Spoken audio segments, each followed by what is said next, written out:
when you see what's happening in other countries, when you look at the UK, is there anything very different or outstanding about the UK in terms of the PR industry here in Grayling? The UK is the second largest public relations market in the world behind North America. Germany's third. So the UK has always been seen to be a leader in terms of quality and innovation, and I think that trend continues. And of course, having been born and brought up in Glasgow and developed my PR career in Scotland, although I've got a global role, my heart is always here. And as far as I'm concerned, the quality of work that is performed in Scotland, not just by us, but by other PR companies, is as good as anything I see anywhere else.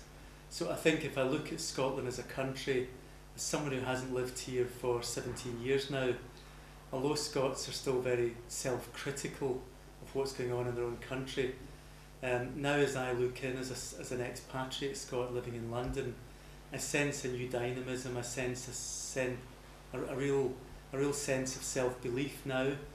I see, whatever you think of the politics, I see the Scottish Government trailblazing in many policy areas which are now being followed by the rest of the UK. So I think there is a newfound confidence in Scotland, and I think the PR and PA industry in Scotland is well positioned to support Scottish ambitions, whether those are Scottish companies that just want to operate in Scotland, Scottish companies that want to internationalise, or indeed international companies that want to come to Scotland and build a base. And I think for us it's essential that we are here with a very strong presence. What about the English parts of the company, and what can you see happening there? There are no trends. There are no trends in the rest of the UK that are really different from Scottish trends. I think in Scotland we're mirroring the same trends. One of them, of course, very importantly, is the fusion, as I said already, of public relations and public affairs. People want a joined up approach to their stakeholder relations. The second, of course, is the growing influence of digital on the PR and communications industry. I think a couple of years back, clients perhaps saw the Holy Grail as being specialist digital agencies because they didn't think the traditional PR companies could do it for them. I think now clients are recognising that it has to be joined up, that whoever protects their reputation in the traditional communications world has to also be the custodian of that reputation in the digital world, and therefore they want a holistic service, and companies like us are investing heavily in digital skills. It is ingrained in our DNA. Every one of our staff now performs digital work day in, day out for every single client, because it's just the way that we have to work. We have got specialists as well who support, but it is ingrained in our DNA. What do you think Grayling will offer its current clients and its prospective clients, and what are you looking to push as part of the new offering then? We're developing a whole range of products. One of them is stakeholder relations and mapping. One is public policy intelligence.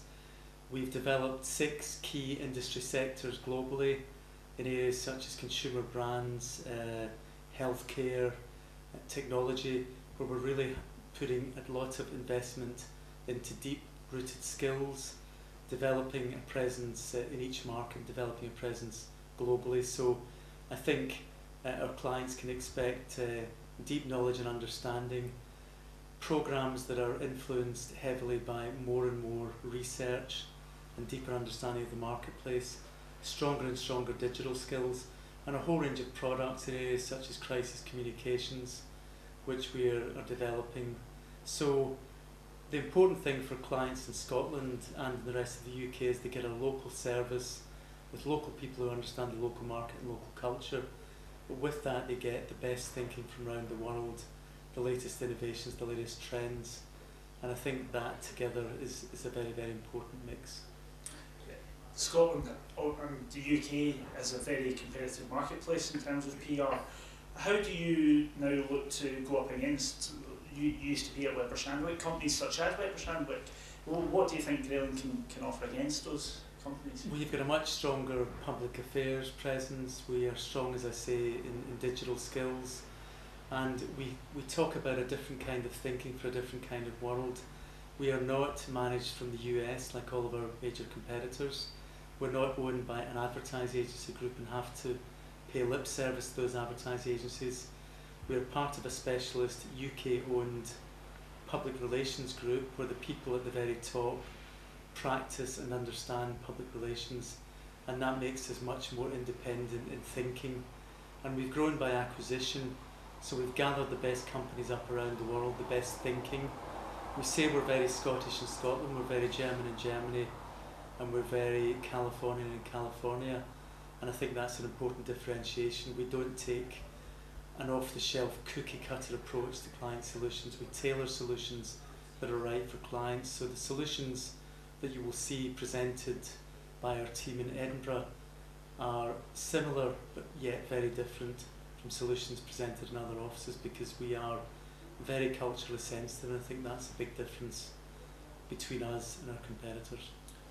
Do you see the companies internationally, do they share intelligence? Do they work together at any point? And if so, how does that work? We're one company globally with one culture, one management team, one set of systems and processes to undertake things, but with great sensitivity to local markets. We absolutely share things. We have a huge program of information sharing and intelligence sharing globally, a central team that works at that. We have training programs. We have a very feature-rich intranet. We have our 6 global heads of industry sector, and we have a global head of public relations, myself, and a global head of public affairs, Vivian Hepworth. So we are about having a very collegiate culture and sharing best practice and ideas and mutual support across offices. In terms of the company then, you're going round and you're speaking to staff, delivering a message. What are you telling the staff then, the ones that you're seeing? I'm telling the staff that the merger process in the last few weeks has gone tremendously well. There have been no major hiccups. There is a huge feeling of excitement internally. Our new positioning and new corporate identity is resonating well internally with staff. It's been very well received in the marketplace, which has resulted in a number of significant early client wins that we wouldn't have won under our old structure. So what I'm saying to them is that we have got a huge future together and huge opportunities, and it's there for the taking. And there is definitely a fatigue, I believe, with many of our longer established larger competitors, and I think that we are slightly the new kids in the block, and I think that clients are responding to that and interested in talking to us. Don't suppose you could tell us who any of those new client wins are? Well, we've set ourselves a target of winning major global clients by 2011, but we've already won 2 global assignments. The first for the International Association of Animal Health Companies, which is a major trade body for a very important industry, where we are undertaking global research and helping them develop a global communication strategy. The second global assignment is for Lloyd's Private Banking, which builds on our existing strong relationship throughout the UK and in Scotland with Lloyd's TSB Group, and it is to help build awareness of Lloyd's Private Banking International in Europe, in the Middle East and in Latin America.